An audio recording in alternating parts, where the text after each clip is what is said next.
My name is Renata Schell. I'm 34 years old, and 6 days before I understood what had actually been happening to me, I was touching the leaves of a plant that could have stopped my heart. I didn't know that yet. I just thought it was a gift. It was sitting on the corner of my desk when I got back from a site visit on a Monday afternoon. Small terracotta pot, maybe 8 inches tall, cluster of dark waxy leaves that caught the afternoon light coming through my office window and held it in a way that seemed almost too precise, too intentional. But I didn't think about that. I thought, building management is doing another wellness push. I moved it toward the window where it would get more light, set down my bag, and opened the site report I owed my supervisor by 3 o'clock. And then my supervisor showed up in my doorway the next morning, looked at the plant, and said, "Nice touch. Makes the space feel less corporate." That was when I should have asked more questions. I didn't. I asked one. He gave me an answer that sounded like warmth. And I went back to work. 6 days later, a botanist I had never met in my life walked past my open office door, stopped walking, and yelled 2 words that changed everything. "Don't touch the leaves." I want to tell you this whole story, because it isn't just about a plant. It's about what happens when someone decides that what you know is more dangerous to them than what they could do to you. And about how long a person can be standing in the middle of something before they finally let themselves see it clearly. Before I go any further, if you're just finding this channel, I want to ask you to hit that subscribe button right now so you don't miss the rest of this. Hit like if this is already pulling you in.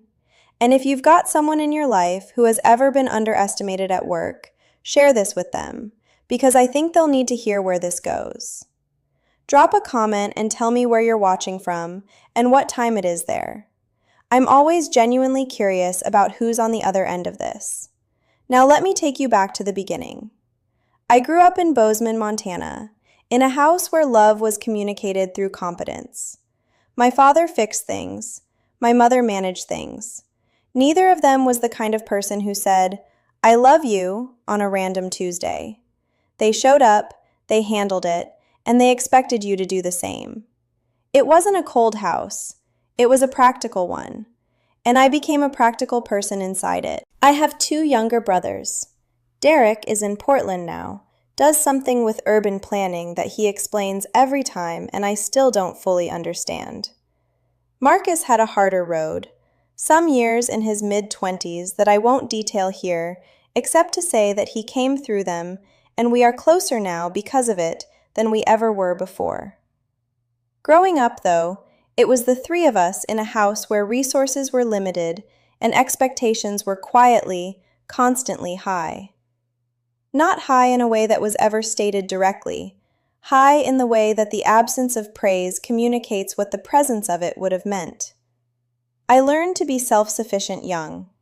I learned to read rooms before I had language for what that meant, and I learned, this took me years to unlearn, that the way to earn your place was to be the easiest person in it. Don't ask for too much. Don't take up too much space. Be the one who can handle it, because being the one who can handle it means you get to stay. I carried that belief all the way to Denver. I carried it into Hargrove and Pell Partners, where I worked as an environmental compliance officer, which meant I reviewed properties for ecological and regulatory risk before the firm's acquisitions closed. I was good at it, genuinely good. The kind of good that shows up in the detail work, in the sourcing, in the willingness to follow a thread past the point where it becomes inconvenient. And if you've ever been the person in a room who is quietly, consistently doing something that benefits someone else more than it benefits you, and if you've ever kept doing it anyway because being good at the work felt like enough, because you didn't want to be difficult, because you had been trained from the time you were small to be the easiest person in any room, then I think you already understand something about where this story goes. This whole situation, this entire thing I'm about to tell you, it started because I was too good at my job at exactly the wrong moment for the wrong person. Hit that like button, subscribe if you're not already here, and share this with someone who has ever been quietly targeted for doing exactly what they were supposed to do. Because what I didn't know yet was that I had been in someone's way for months, and they had finally decided to do something about it. Let me tell you about Griffin Mercer. Griffin was my supervisor, Senior Director of Acquisitions.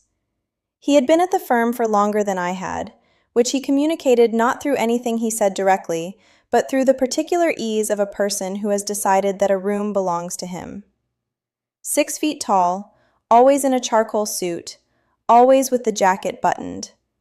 The kind of man who brings you coffee once after 4 years and makes it feel like a pattern. He was not unintelligent. That's important. Unintelligent people are dangerous in blunt, obvious ways. Griffin was dangerous in the way of a person who has learned that the most effective moves are the ones that look like something else. A gift, a courtesy, a small, warm gesture from a supervisor who wants you to know he sees you. The Ridgeline file had been on my desk for 3 months. It was an acquisition Griffin had been championing internally for nearly a year. A commercial development property on the edge of the city, the kind of deal that would have significant return projections if it closed cleanly. My job was to make sure it could close cleanly. And when I followed the thread on the western parcel, a former agricultural site, older chemical storage documentation, soil sampling that didn't line up with what had been disclosed, I flagged it, formally, in a sourced, documented compliance assessment that recommended a Phase 2 environmental review before the acquisition moved forward. A Phase 2 meant a minimum 60-day delay. It meant independent testing. It meant the deal's internal return projections would need to be recalculated. And Griffin's annual bonus, I would learn this later, but I want you to understand the shape of it now, was structurally tied to Ridgeline closing before the end of the 3rd quarter. I filed the flag on a Thursday. The following weekend, at 6:47 on a Saturday morning, Griffin accessed my Ridgeline file in the firm's document system. I didn't know that yet. I didn't know it until Darcy found it. Darcy Pruitt was my junior colleague, environmental compliance analyst, reported to me, had been at the firm for about 2 years when all of this happened. She was 29, from Knoxville, first-generation college graduate, the kind of person who walks fast and thinks faster and has an auburn ponytail that comes loose by noon every single day without exception. She had her reasons for caring about document trails. She told me once, early on, about a flag she had drafted at her first job that a supervisor had buried, and how the property became a legal liability 18 months later, and how her name was nowhere on the revised version. She had been paying attention ever since. I trusted Darcy because she had never once asked me to look the other way on anything. In environmental compliance, that is not a small thing. That is the entire thing. On the Monday after the plant arrived, she stopped in my office doorway, the same doorway where Griffin had stood the morning before, and looked at the pot on the windowsill. "Where did that come from?" she asked. "Griffin," I said. "Apparently as a thank you for the Ridgeline hours." Darcy looked at the plant for a moment longer than made sense. Then she looked at me. She didn't say anything. She went back to her desk. I didn't think about that pause until much later. At the time, I just reached over and touched one of the leaves, pressing the pad of my thumb against the surface the way I always did when I was checking soil moisture. Habit from years of weekend work at a plant nursery in Bozeman, and went back to my report. My fingertips had been tingling for 4 days by then. I had blamed the dry office air. The botanist's name was Dr. Simone Okafor. She was a professor at the University of Denver, plant toxicology, among other things, and she was supposed to be in a conference room on the 4th floor that afternoon for a consultation meeting about an urban greening proposal. She was not on the 4th floor. She was on the 2nd floor, walking a hallway with a member of building management because Darcy had booked the wrong room. I have thought about that scheduling error many times since. The specific, almost absurd smallness of it. A wrong room number on a calendar invite. That is the thing that saved me from continuing to not know. I had left my office door open when I went to the adjacent conference room to retrieve a legal binder I'd left there the previous afternoon. Simone was passing in the hallway. She glanced through the open door the way you glance through open doors, without intention, just the automatic visual sweep of a person moving through a corridor. And then she stopped. I didn't see any of this happen. I was down the hall. What I heard was the yell. Not a scream, not panic, an authoritative, sharp, non-negotiable yell, the kind that comes from a person who has no interest in being misunderstood. Don't touch the leaves. I turned around so fast I caught my elbow on the corner of the doorframe. By the time I made it back to my own office, Simone Okafor was crouching near my windowsill, pointing at the plant with 2 fingers, examining it with the focused attention of someone who already knew exactly what they were looking at. She stood up when I came in. She was tall, composed, wearing a rust-colored knit top and a long charcoal blazer, and she looked at me with the directness of a person who has decided that softening information serves no one. "This is Nerium oleander," she said. "Every part of it is toxic. The sap in the leaves is absorbed through skin contact. The pollen is aerosolized in an enclosed space. How long has it been in this room?" "6 days," I said. "Have you touched it?" I thought about my thumb against the leaf. The soil moisture check I had done 3 times without thinking. "Yes," I said. "How many times, approximately?" 3, maybe 4. "Have you noticed anything unusual? Tingling, numbness, anything digestive?" And that was the moment, because I had noticed. I had noticed and explained it away. The way you explain things away when you have spent your whole life being the person who doesn't make a fuss. The tingling in my fingertips. The way it would fade after a few hours and I would forget about it until the next time. I told her. She did not soften her expression. "You need to see your physician today," she said. "Not tomorrow, today." I want to stop here for a second, because this is the part of the story where I keep getting stuck when I replay it. Not the plant, not even the toxicity. What I keep coming back to is this. I had been sitting in that office for 6 days, touching something dangerous, noticing something was wrong with my body, and choosing, not consciously, but choosing, to find an explanation that didn't require me to be alarmed. Because being alarmed would have been inconvenient. Because I had a report due. Because I had trained myself, over decades, to absorb discomfort quietly and keep going. And I think about how many of us do that. How many of us have a version of the tingling, something small and persistent that we keep attributing to the dry air, to stress, to just being tired, because fully acknowledging it would mean we'd have to do something about it. If that resonates with you in any way, if you have ever talked yourself out of trusting what your own body was telling you, I want to ask you something right now. Drop it in the comments. Tell me about a time you explained away something that turned out to be real.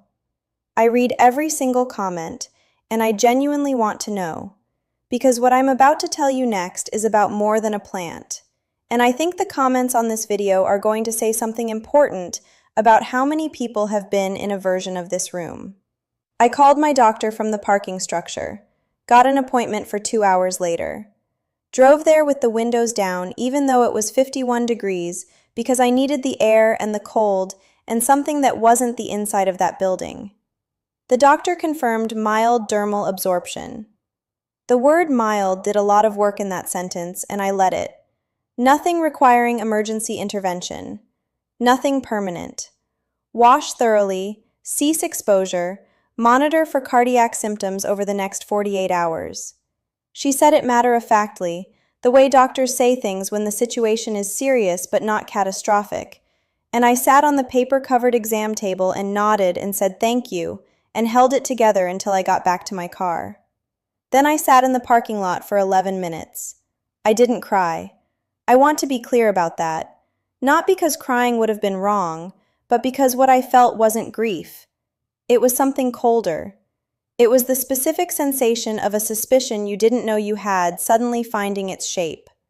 Like when you're looking at one of those images that has two pictures hidden in it, and you can't see the second one, and then suddenly you can, and you cannot go back to not seeing it. Griffin had brought me coffee that morning. Griffin, who had not once in 4 years acknowledged my hours or my effort or the specific quality of my work, had brought me coffee and smiled and asked casually how the ridgeline revisions were coming. Not whether I needed anything, not whether the flag had raised any concerns. He said, revisions, as if the flag were a first draft, as if reasonable people, given enough time and enough small, warm gestures, revised their assessments in light of new information. I drove back to the office. I did not go to Griffin's floor. I went to Darcy. She was at her desk with her cardigan pulled around her and her afternoon coffee going cold beside her keyboard, and when I walked in and closed the door, she looked at my face and said, "Tell me everything." So I did. Darcy listened the way she always listened, completely still, which was unusual for her because she was a person who moved constantly, who shifted in her chair and tapped her pen and bounced one knee. When she went still, it meant she was holding something carefully. When I finished, she pulled her chair in close and put her elbows on the desk. "What is the one thing on your desk," she said, "that someone with power at this firm would need to go away?" I said it before she finished asking. "The ridgeline file." She nodded. "Tell me exactly what the flag says. Walk me through it like I haven't read it." So I walked her through it. The Western parcel, the former agricultural chemical storage documentation, the soil sampling discrepancy, the Phase 2 recommendation, the 60-day minimum delay, the independent testing requirement, the return projection implications. And then Darcy opened a window on her computer that I hadn't seen her use before, the firm's internal document access logs, which she had quiet administrative access to as part of her role. And she started pulling records. She didn't say anything for a while, just scrolled, made a small sound that wasn't quite a word. Then she turned her monitor so I could see it. Griffin had accessed my ridgeline file 4 times in the past 2 weeks. 3 of those 4 accesses were outside normal business hours. One was at 11:04 p.m. on a Wednesday, one was at 9:47 p.m. on a Thursday, and one was at 6:47 a.m. on a Saturday morning. The plant arrived on the following Monday. I looked at that timestamp, 6:47 a.m., a Saturday, 6 minutes inside my file, and I felt something settle in my chest that was not calm, but was close to it. The second picture in the image, the one you cannot unsee. "He spent 6 minutes in your file on a Saturday morning," Darcy said quietly, "and then your office had a new plant by Monday afternoon." "I know." "Renata." She waited until I looked at her. "He identified himself as the one who gave it to you. He said it to your face." "I know." She sat back. She didn't say anything else for a moment. Then, "What do you want to do?" And that was the question. That was the exact shape of the choice in front of me. Because I knew, from everything I had ever watched play out inside institutions, from every flag I had ever filed, from every room I had ever read before I had language for reading rooms, that what I did next mattered more than what had already been done to me. The thing had happened. Now the question was what I was going to do with knowing it. I thought about Curtis, my ex, who spent 3 years teaching me that my observations were overreactions. I thought about being 11 years old in an emergency room in Bozeman, white-knuckling the armrest of a plastic chair, understanding for the first time that the world could shift without warning. I thought about every time I had absorbed something quietly and kept going because making a fuss would cost more than the silence. I thought about my fingertips. The tingling I had explained away for 4 days. "I need to think," I told Darcy. "But don't close that window. Screenshot everything." She was already doing it. I called Dr. Okafor that evening. Not because I expected her to have answers about Griffin. Not because she was part of this in any official capacity. She was a botanist who had walked past an open door and done what her training required her to do. She owed me nothing beyond that moment in my office. But I needed to hear someone say, one more time, in clear and clinical and unambiguous language, that what I had experienced was real. That the plant was what she said it was. That the tingling was what she said it was. That I was not, as I had been trained by years of Curtis and years before Curtis, making too much of something small. She answered on the third ring. I told her I had seen my doctor. I told her what the doctor had said. There was a brief pause on her end. Not hesitation, just the pause of someone absorbing information accurately. And then she said, "Good. That's the right outcome for the exposure level." I said, "I need to ask you something." She said, "Go ahead." If someone wanted to use this plant to make another person uncomfortable, not to kill them, just to make them feel like something was wrong with them, without being able to prove why, would that be a possible use of it? Another pause, longer this time. Oleander toxicity from repeated skin contact, she said carefully, would produce symptoms that are easy to misattribute. Tingling, mild cardiac irregularities, gastrointestinal discomfort, nothing that would send a healthy adult to an emergency room in most cases. Nothing that would show up on a standard blood panel unless someone was specifically testing for cardiac glycosides. She paused again. It would be very difficult to trace without knowing what to look for. I sat with that for a moment. "You don't have to tell me anything else," she said. "But I want to say one thing." "Okay." "You flagged a contaminated property. You have a documented medical event consistent with oleander exposure. The plant exists. The timeline is documentable. You don't need anyone to confess. You just need the record to speak." I wrote that down on the back of a gas station receipt that was sitting on my kitchen counter. You don't need anyone to confess. You just need the record to speak. I folded it and put it in the front pocket of my bag, where I keep things I need to be able to touch. Then I made myself eat something, washed the dishes, and went to bed. I did not sleep well, but I stayed in bed, which felt like a form of discipline. Griffin came to my office the next morning with 2 coffees. He set one on my desk without asking if I wanted it, and leaned against the doorframe in the particular way he had of occupying space without technically entering, the pose of a man who wants you to feel visited without feeling invaded. He looked at the plant on the windowsill. He looked at me. "How are the ridgeline revisions coming?" he said.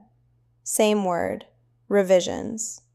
The same quiet reframe, the same assumption dressed as a question. I looked at him directly.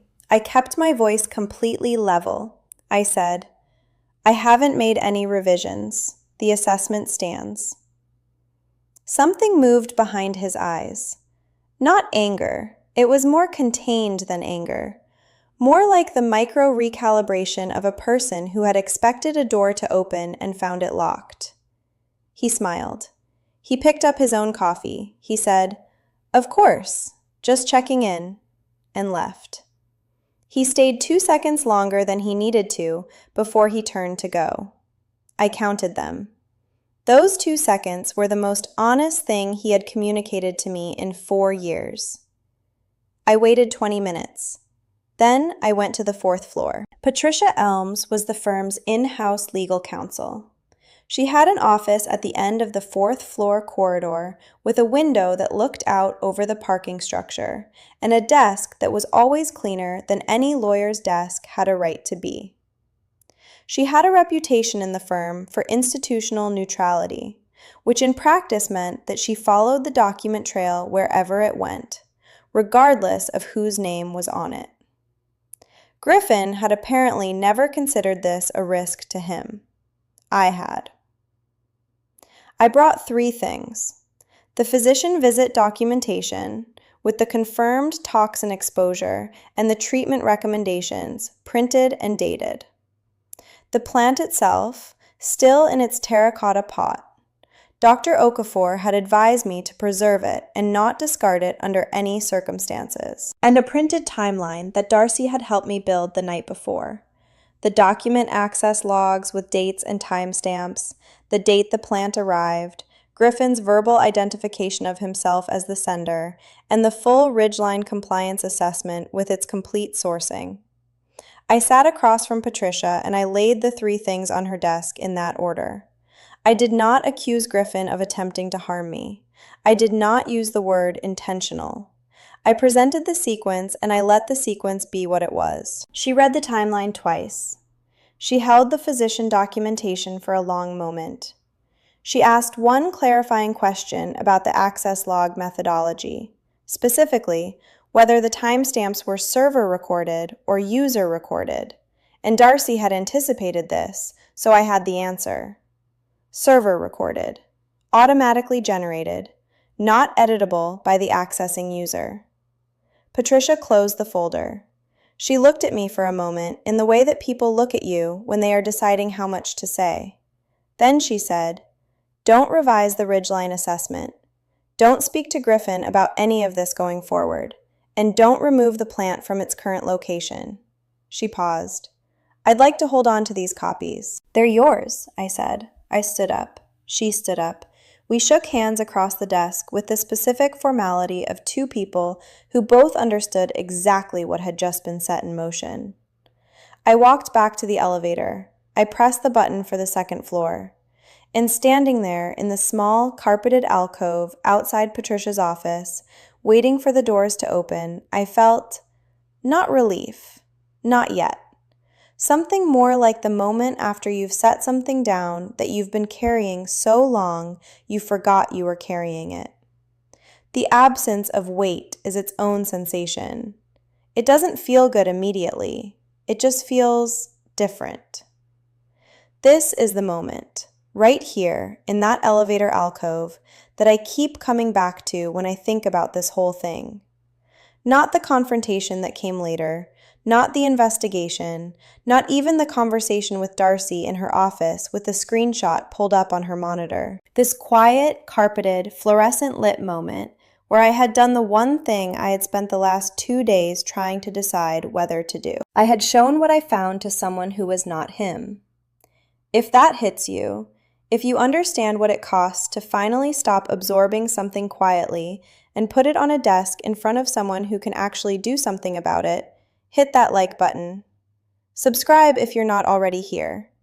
Because what happened over the next 19 days changed things in ways I did not expect, and I don't want you to miss it. The internal investigation lasted 19 days. I was not in the room for most of it. That is the nature of these processes. They happen around you, and your job is to keep showing up and doing your work and not telegraphing anything to the people who are being watched.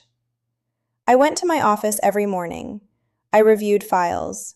I attended the Tuesday compliance meeting. I drank the coffee I made myself and did not touch the coffee anyone else brought me. The plant was collected from my windowsill on day 3 by someone from legal I had never seen before. He came with a plastic evidence bag and a chain of custody form and did not make eye contact. After he left, the windowsill was empty and my office felt very clean and very quiet. Griffin was placed on administrative leave on day 7. I found out from Darcy, who found out from a paralegal on the 4th floor, who found out because Griffin's parking badge had stopped working and he had asked building security about it, and building security had told him to contact HR. Darcy told me in the break room, quietly, standing next to the coffee machine, and I nodded and poured my coffee and said, "Okay," because there was nothing else to say. It was not a victory. It was the process working the way it was designed to work, which is a different thing from winning. The Ridgeline acquisition was paused on day 11, pending independent Phase 2 review. I want to be honest about what I felt when I heard that. I felt tired. The specific, bone-level tired of a person who has been correct about something difficult for a long time and has finally been allowed to stop arguing about it. Not triumphant, just done. The kind of done that clears space for something else. On day 14, I drove home on a route I didn't usually take, along the edge of Cheeseman Park, the long way, with the windows cracked even though it was cold. I do that sometimes when I need to think without thinking. Just drive. No music, no podcast, no destination except home. The trees in the park were losing the last of their leaves, and the light was the particular flat gold of a Denver afternoon in the weeks before winter fully arrives. I thought about Griffin in a way I hadn't let myself think about him yet. Not as the man who had put a toxic plant on my desk, but as the man who had accessed my file at 6:47 on a Saturday morning because he was afraid. Because something I had written, something accurate, something carefully sourced, something that was simply and inconveniently true, had the power to cost him something he needed. He was not a monster. He was a person who had decided that what he needed was worth more than what he might do to me. And somewhere in the math of that decision, I don't think he fully calculated that what he was doing could genuinely hurt me.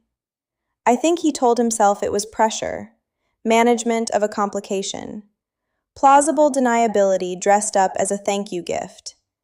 That is not an excuse. I want to be very clear that understanding someone's logic is not the same as accepting it. But I sat with it because I think you have to. I think if you let someone be a cartoon villain in your own story, you rob yourself of something, the ability to see clearly, to understand how people actually work, to recognize the next Griffin before he shows up in your doorway with 2 coffees and a word like revisions. I pulled into my parking spot and sat in the car for a while. The investigation closed on day 19. I was not told the specific terms of how it resolved. That is standard. Internal settlements are structured to protect the institution first, the parties second, and the truth a distant third, in terms of what gets documented for public consumption. What I was told by Patricia Elms in a meeting that lasted exactly 12 minutes was that the matter had been concluded, that the Ridgeline assessment would proceed through independent Phase 2 review without modification, and that I should feel free to continue my work without concern. She said that last part, without concern, in a tone that communicated she understood how insufficient it was and was saying it anyway because it was what the process provided. I thanked her. I meant it because she had followed the document trail without flinching, which is not as common as it should be. And then I went back downstairs. Griffin did not return from administrative leave. I know this because his office was quietly reassigned 6 weeks later. The nameplate came down on a Tuesday, and by Thursday there were boxes.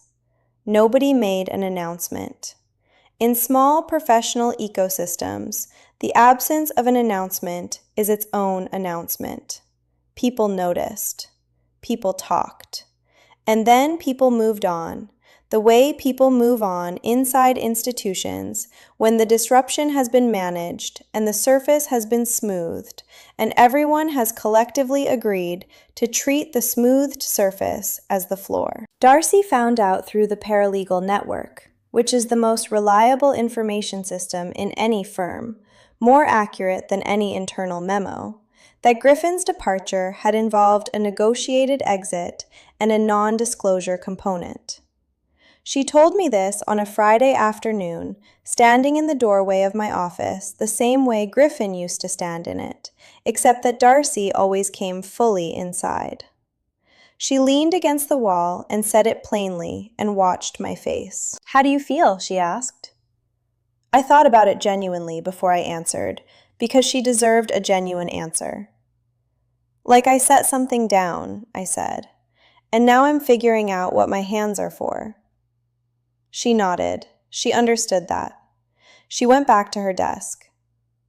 The independent Phase 2 review of the Ridgeline Western parcel came back 6 weeks after that. It confirmed the contamination findings from my original assessment entirely. The former agricultural chemical storage site, the soil sampling discrepancy, the remediation cost implications. Every flag I had raised, every thread I had followed past the point where it became inconvenient. The acquisition was restructured. The western parcel was separated out.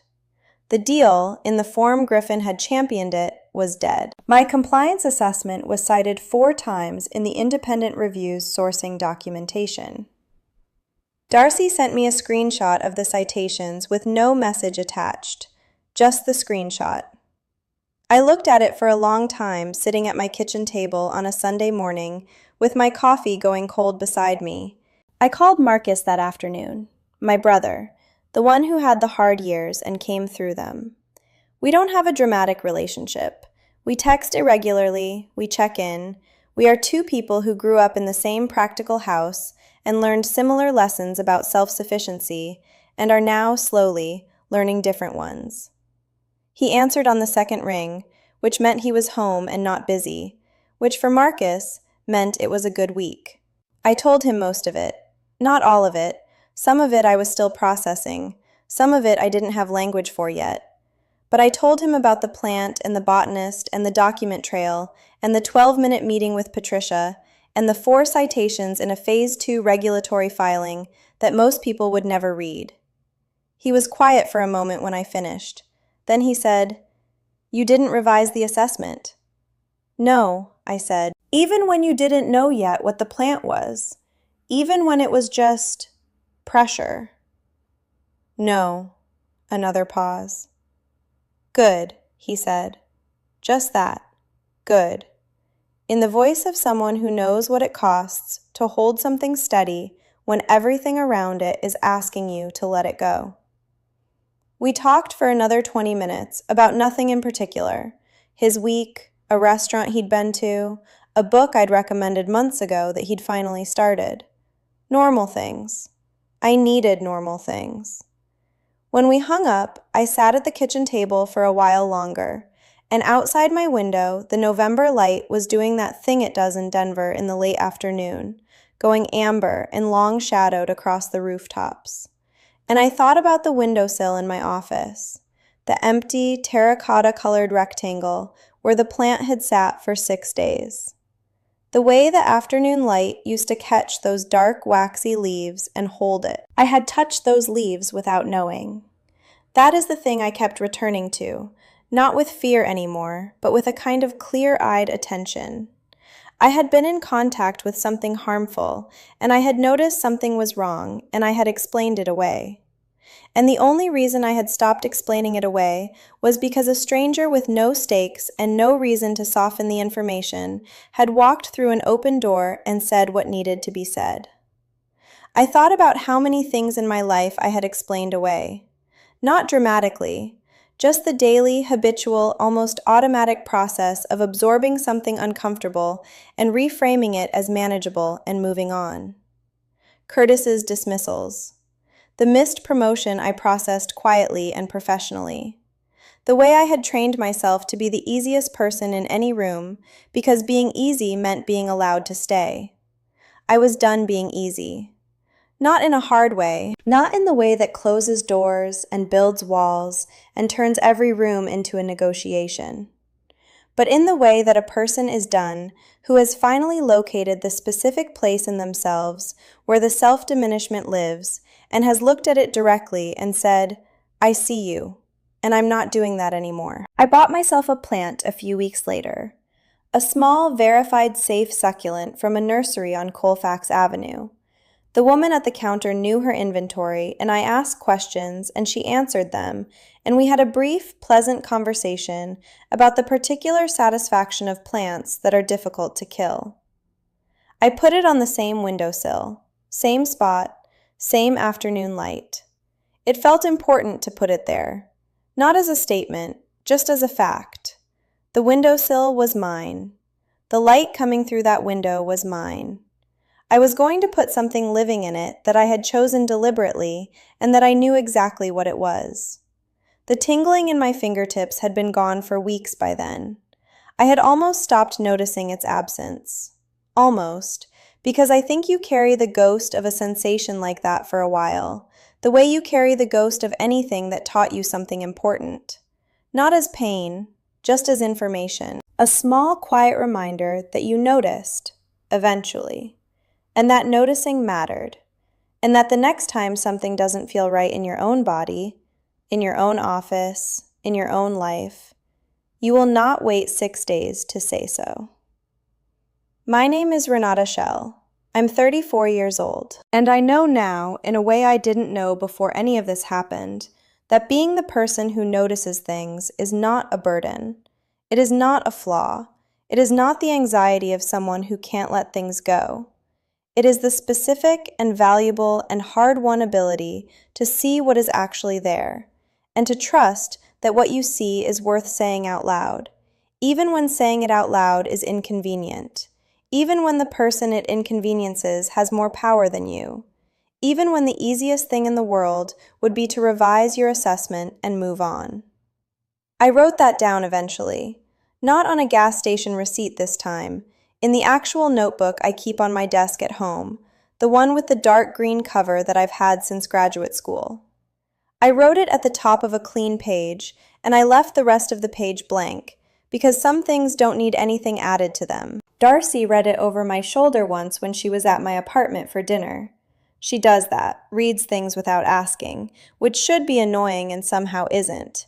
And she said, without looking up from the page, "You should have put that in the Ridgeline file." I laughed. It was the first time I had laughed about any of it, and it surprised me, and it felt clean. Before I go, I want to ask you something, and I want you to actually think about it before you answer. Has there ever been a moment when your own body, or your own instincts, or that quiet, persistent feeling that something wasn't right, told you the truth before your mind was ready to hear it? And what did you do with it? Leave it in the comments. I read every single one, and I mean that. Your answers to questions like this are the reason I keep telling these stories. If this one stayed with you, hit that like button. Subscribe so you don't miss the next one. I put everything I have into these, and I don't want you to miss what's coming. And if you know someone who has ever been handed something that looked like a gift and felt like a warning, share this with them. Sometimes the most important thing is just knowing that someone else saw it too. I'll see you in the next one.